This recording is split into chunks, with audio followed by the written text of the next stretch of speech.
Des Mador. Aujourd'hui, je vais vous parler des ex-voto. Vous en avez certainement vu lors de vos visites de chapelles et d'églises. Très nombreux en Bretagne, ces objets issus de la piété populaire sont placés souvent au pied d'un saint ou d'une sainte en signe de reconnaissance et de remerciement en accomplissement d'un vœu. La guérison d'une maladie, le retour d'une guerre, la réconciliation au sein d'une famille, autant d'occasions de montrer sa gratitude à Dieu, à la Vierge Marie, à un saint local. Henri-François Buffet, dans son livre référence En Bretagne morbihanaise, dit à propos des ex-voto. On achetait lors des pardons aux marchands ambulants des cœurs d'argent, des cierges et des statuettes de cire, parfois même un ruban de cire aussi long que tout le pourtour de la chapelle. Les miraculés apportaient de petits tableaux de bois, représentant naïvement leur merveilleuse aventure avec toutes ses particularités. On y voyait des chasse-marées secouées par la tempête et Sainte-Anne ou Sainte-Hélène apparaissant radieuse parmi les nuages. On y voyait la Vierge retirant un enfant de la roue d'un moulin ou arrêtant les chevaux emballés d'un carrosse.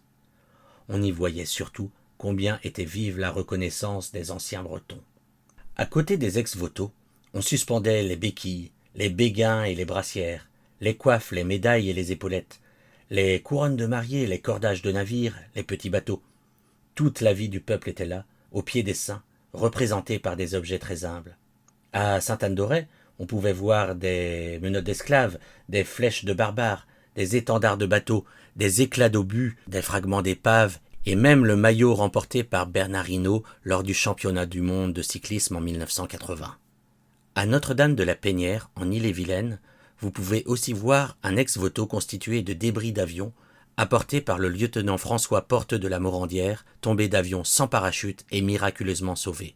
Vous pouvez aussi voir, par exemple, les ex-voto marins suspendus de l'église de Mesquer en Loire-Atlantique qui côtoient un hydravion construit à Saint-Nazaire. Enfin, parmi les nombreux ex-voto marins que nous trouvons à travers la Bretagne, nous pouvons citer ceux de la chapelle de Rocamadour à Camaret en Finistère, offerts par des marins rescapés. Ces objets, nous l'avons vu, peuvent prendre des formes variées. Sculptures ou plaques de marbre gravées d'un message de gratitude, petites médailles ou simples messages glissés sur un morceau de papier sous les pieds d'une statue, ou encore ces maquettes de bateaux, modèles réduits de bâtiments offerts pour se placer sous protection divine. Tous ces objets sont l'expression pérenne d'une profonde gratitude résultant d'un vœu. Il en est finalement de même pour nombre de chapelles et d'oratoires considérés aujourd'hui comme édifices religieux qui emplissent une fonction alors qu'elles ont été bâties par des chrétiens, souvent comme lien propitiatoire ou gratulatoire entre eux et le ciel, une réflexion qui invite à revoir notre approche de ces édifices.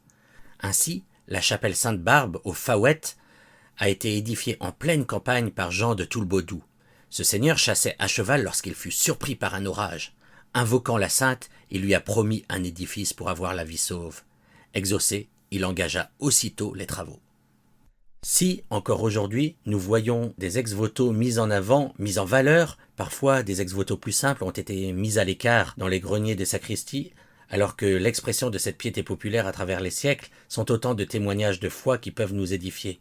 Les poilus, revenus de la Grande Guerre, offrant leur croix du combattant et autres médailles gagnées au péril de leur vie, imaginaient-ils que celles-ci seraient un jour laissées aux araignées ou dans des caisses empoussiérées? En Bretagne, des milliers d'ex-voto existent. Reprenons conscience de ce patrimoine et, en priant au pied de Sainte-Anne, de la Vierge Marie, de tous nos saints, à côté de ces ex-voto, vivons avec ces aïeux cette communion des saints. Et lorsque nous serons amenés à porter certains de ces ex-voto en procession, nous nous rappellerons que ces témoignages de foi sont autant d'exemples à suivre, cette foi de nos ancêtres à laquelle nous devons tenir ferme. C'est ce que dit ce cantique très connu, Da feis on tadoukos, ni potret breizizil, ni zalro matatao. À la foi de nos ancêtres, nous, Bretons de Basse-Bretagne, nous tiendrons toujours. Et avant de nous quitter, comme certains de nos cantiques bretons sont comme des ex-voto, je vous laisse avec l'un d'entre eux, ce cantique des marins du Guilvinec. Kenavodor, à Kenahenda.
Cito pagadre saverec, mas vinna porta sua, mas vinna porta sua.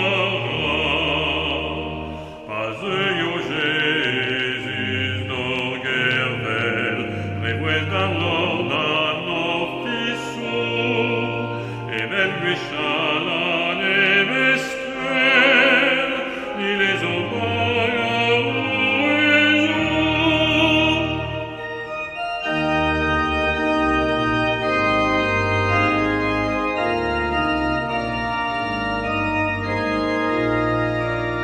Da parto